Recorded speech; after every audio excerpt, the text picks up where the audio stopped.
God bless the great state of South Carolina. So is this the Ready for Hillary rally? Look, I think the men and women here are more than ready for Hillary. What a blessing to be with so many incredible patriots on this day. You know, a couple of years ago, Heidi and I had our girls, Caroline and Catherine, up in Washington one fall weekend. It's a Sunday afternoon. We decided to drive the girls down to Mount Vernon, to George Washington's home. We're driving down the George Washington Parkway. It's one of those crisp fall days where you can smell the autumn in the air. Our two girls are very, very different. Catherine, the baby, who's 4, she is sweet, sweet, sweet. She'll crawl into your lap. She'll just hug on you. Caroline, our 7-year-old, is a rascal. It's how God made her from the day she came into this world. It's how she will be every day on this planet. We're driving down the George Washington Parkway. Catherine's sitting quietly in her car seat. Caroline's in her car seat behind me in the truck, kicking the back of my seat like she usually does. And our girls start to have a conversation. And Heidi and I just listened quietly. I don't know if any of y'all have ever done that, just sort of quietly listen to your kids. And Caroline asked her little sister, she says, "Catherine, what do you want to do when you grow up?" And Catherine says, "I want to work in the United States Senate. I want to work with Daddy." And Caroline says, "Oh, that's boring." She says, "We're going to be rock stars." And then she tosses out the zinger. She says, "Besides, Daddy will be dead by then."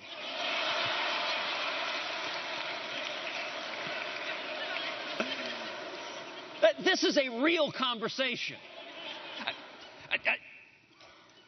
I kind of wondered if maybe Caroline had been speaking with Republican leadership.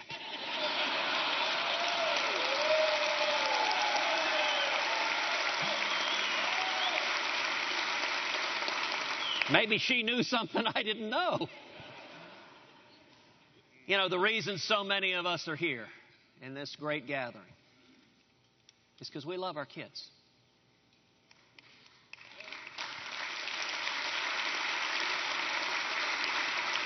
We love our grandkids, and this nation is in crisis. This is not a typical time in politics.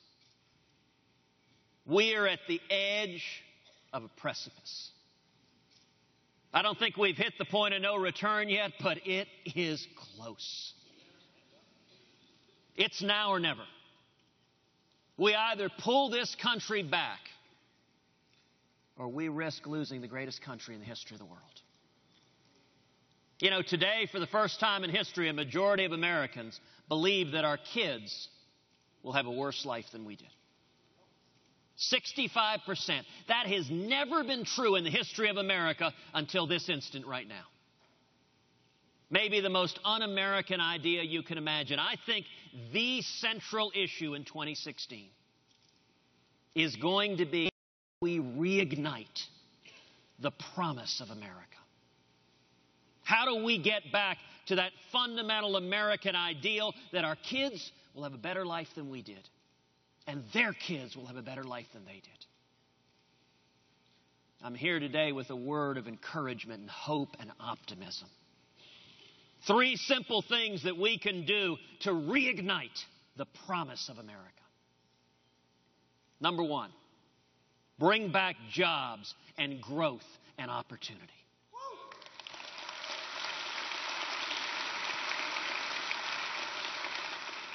The men and women here understand cause and effect. Every time we go down this path of out-of-control spending and taxes and regulation, what results is stagnation and misery and malaise.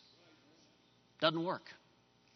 On the other hand, the 2 levers government has to unleash small businesses and job creation are tax reform and regulatory reform. Every time we put in place tax reform and reg reform, we've seen incredible growth, whether in the 1920s or the 1960s or the 1980s. Tax reform. We right now spend about $500 billion a year on tax compliance. On lawyers and accountants, that's all wasted. That's about the budget of our entire military. The simplest and best tax reform. We should adopt a simple, flat tax.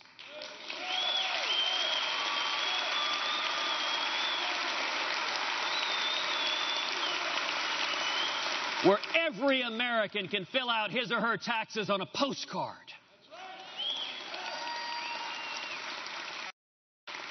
And when we do that, we should abolish the IRS.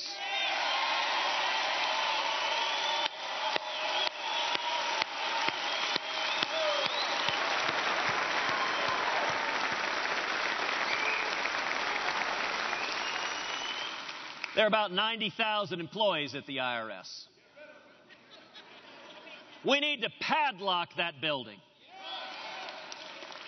and take every one of those 90,000 and put them on our southern border.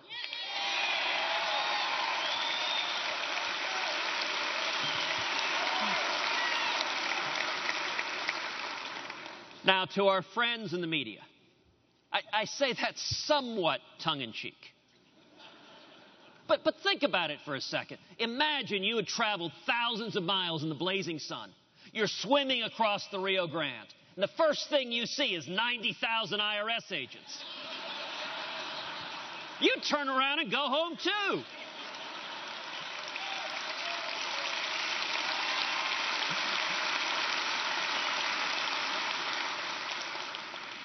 And the second tool for jobs and growth and opportunity is regulatory reform.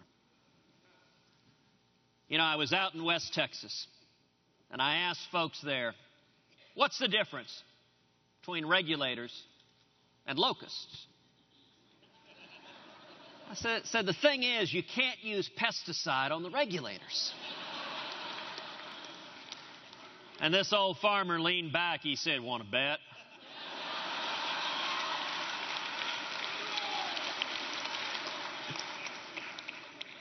We have seen regulators descend like locusts on small businesses, killing jobs all across this country.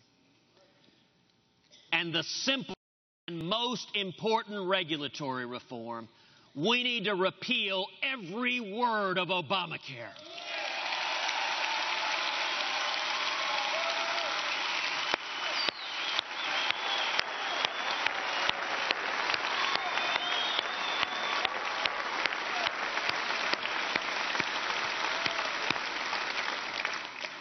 The second key to reigniting the promise of America is defend our constitutional rights.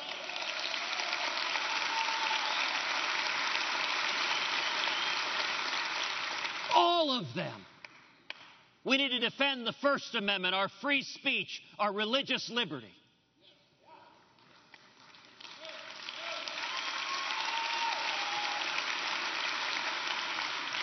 You know, all of us, our hearts were breaking as we saw what unfolded in Indiana and Arkansas.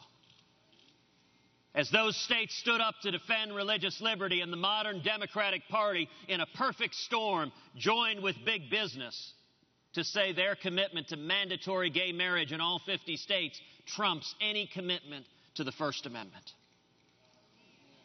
You know, it wasn't too long ago there was bipartisan consensus on the First Amendment. We might disagree between Democrats and Republicans on marginal tax rates, but when it came to religious liberty, we stood as one. How far we have come. And let me say, Indiana was a sorting moment. As Reagan would say, a time for choosing. There are candidates running in 2016, even candidates in the Republican field, who in Indiana, they were nowhere to be found. I can tell you this, when it comes to standing for the religious liberty of Americans, I will always, always, always stand with the First Amendment.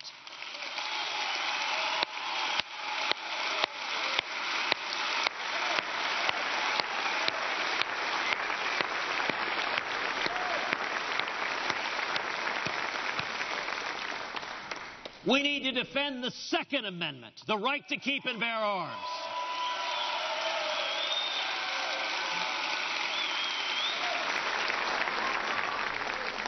A couple of weeks ago, we were up in New Hampshire, went to a firing range. My wife, Heidi, was at a full auto on a tripod wearing a cap that said, "Armed and Fabulous." We need to defend the Fourth and Fifth Amendments, our rights to privacy.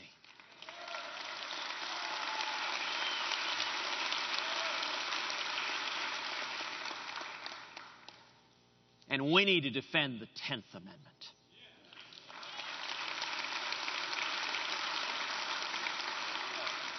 Or as President Obama calls it, the what? The fundamental protection that says the powers not given to the federal government are reserved to the states and to the people.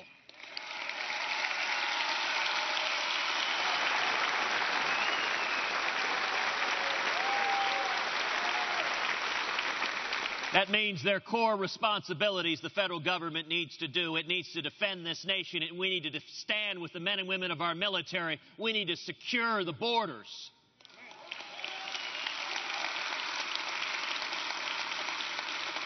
But there are other areas the federal government has no business being involved in. Right at the top of that list is education.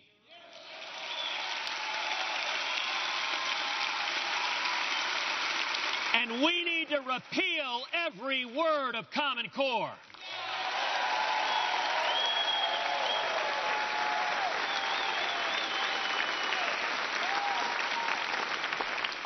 Education is too important for it to be governed by unelected bureaucrats in Washington. It needs to be at the state level, or even better, at the local level, where we have direct control over it.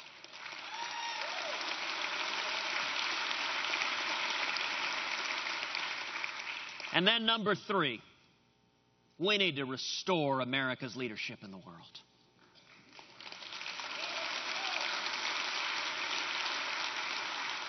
For the last 6 years, we have seen the consequences of the Obama-Clinton foreign policy. Leading from behind does not work.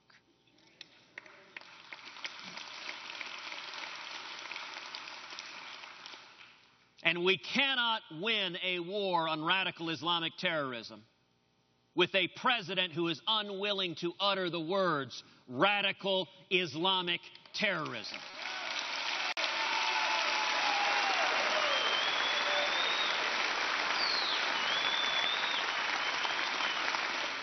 Instead of a president who boycotts Prime Minister Netanyahu, imagine America standing unapologetically with the nation of Israel.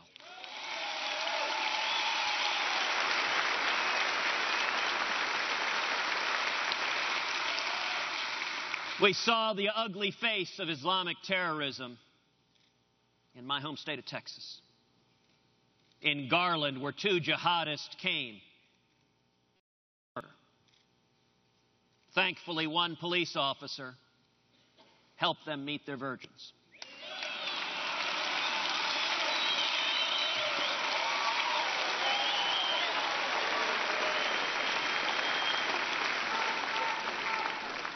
But when given the choice between free speech and the political correctness of refusing to acknowledge radical Islamic terrorism, it is a time for choosing where we stand.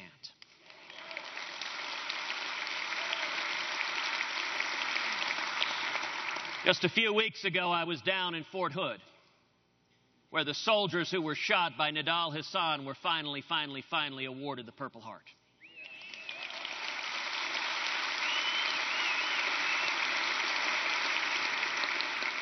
It took over 5 years for that to happen because the Obama administration refused to acknowledge that was terrorism. Instead, it was workplace violence.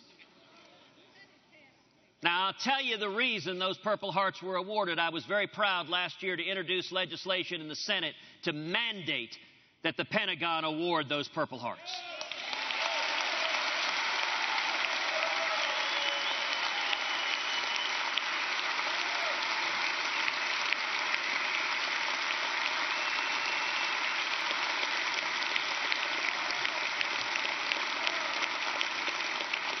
On the Senate Armed Services Committee, we won support of Republicans and Democrats over the active opposition of the Obama Pentagon. And finally, those awards were given, I'll tell you, as I shook the hands of each soldier, as I shook the hand of each wife or child of the 14 innocent souls who were murdered that day. All I could say to them was, I'm sorry. I'm sorry this took. This should have been acknowledged the day it happened, not 5 years too late.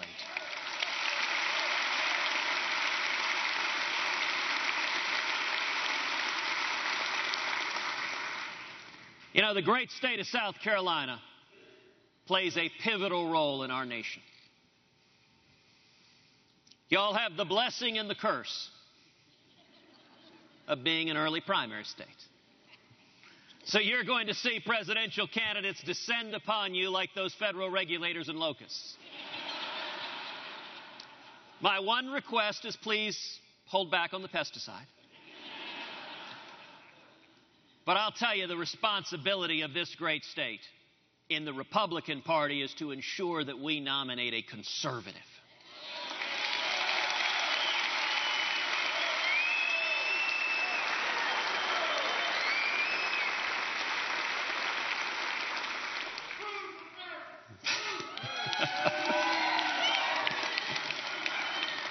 Now, how do you tell? Because every candidate, and I don't know, there may be 15, 20, 30, 50. It may take a phone book by the end of it to tell how many candidates we have. But every one of them is going to say, who diddly, I'm the most conservative guy who ever lived. I'm pretty confident. Have you had any speakers today who stood up here and said, I'm an establishment moderate who stands for nothing?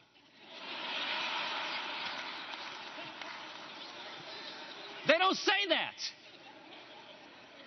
So how do you tell the difference? Well, the Scriptures tell us you shall know them by their fruits.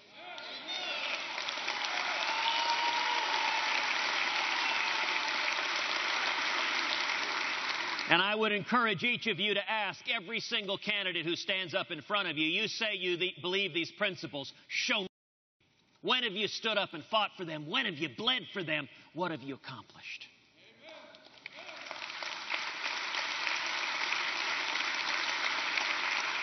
If you say you oppose Obamacare, when have you stood up and fought to stop it?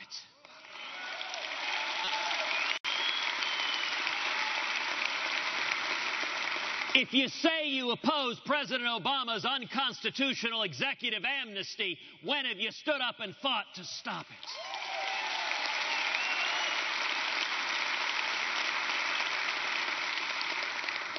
If you say you support the First Amendment, where were you in Indiana?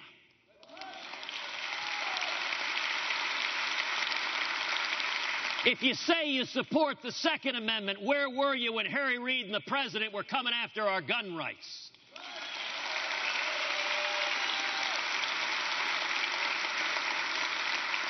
If you say you support the Fourth Amendment, our privacy, when have you stood and fought to protect it? If you say you support the 10th Amendment, if you say you oppose Common Core, when have you stood and fought on those principles?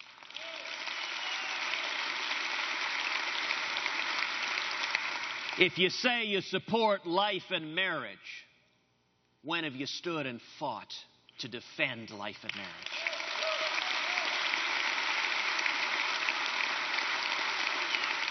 If you say you support Israel, when have you stood and fought alongside Israel?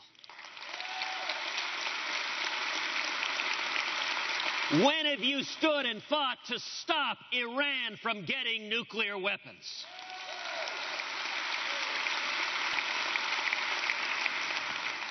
You know, many of you may hear say, I agree with all this, but How can we make it happen? Let me tell you, it's not going to come from Washington. Washington is broken. I have seen it firsthand. It will only come from millions of courageous conservatives rising up to say, we want our country back.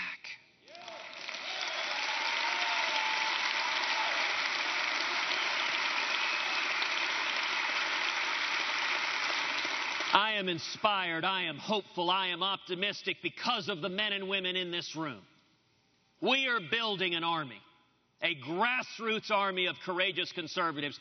For each of you that have your cell phones, I want to ask you to do something. If you have your cell phones, would you pull it out and text the word Constitution to the number 33733. Let me give you that again. That's the word Constitution to 33733. The hope for this country will come from the men and women across this country, like the Reagan Revolution, pulling us back. You know, it was a century and a half ago that South Carolina sent William Barrett Travis to the state of Texas. It's a century and a half ago that William Barrett Travis drew a line in the sand and said, choose where you stand. Do you stand with freedom or do you stand with death? Give me liberty or give me death.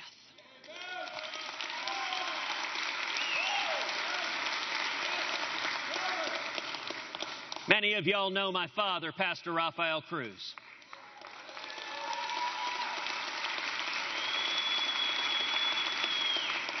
My father saw freedom taken away in Cuba. I'll tell you what he said to me over again. I've lost my freedom once. I'll die before it happens again.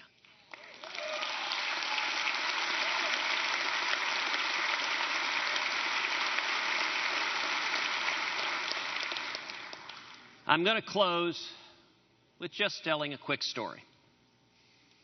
On January 20th, 2017, an elderly man walks up to the front gate of the White House and asks the Marine there, says, excuse me, sir, is Barack Obama here? The Marine says, I'm sorry, sir, Barack Obama is no longer president of the United States.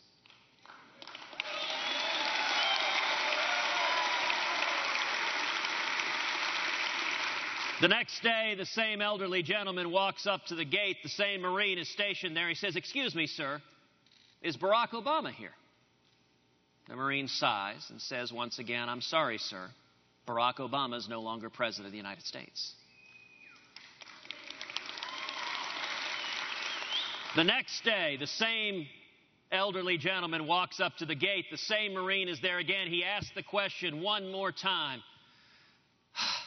And this time the Marine sighs heavily and says, sir, I've told you 3 days in a row, Barack Obama is no longer president of the United States.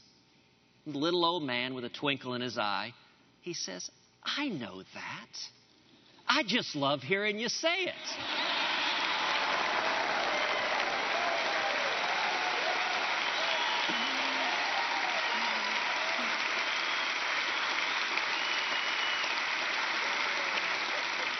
And the Marine salutes and says, see you tomorrow, sir. Change is coming. God bless you. God bless South Carolina.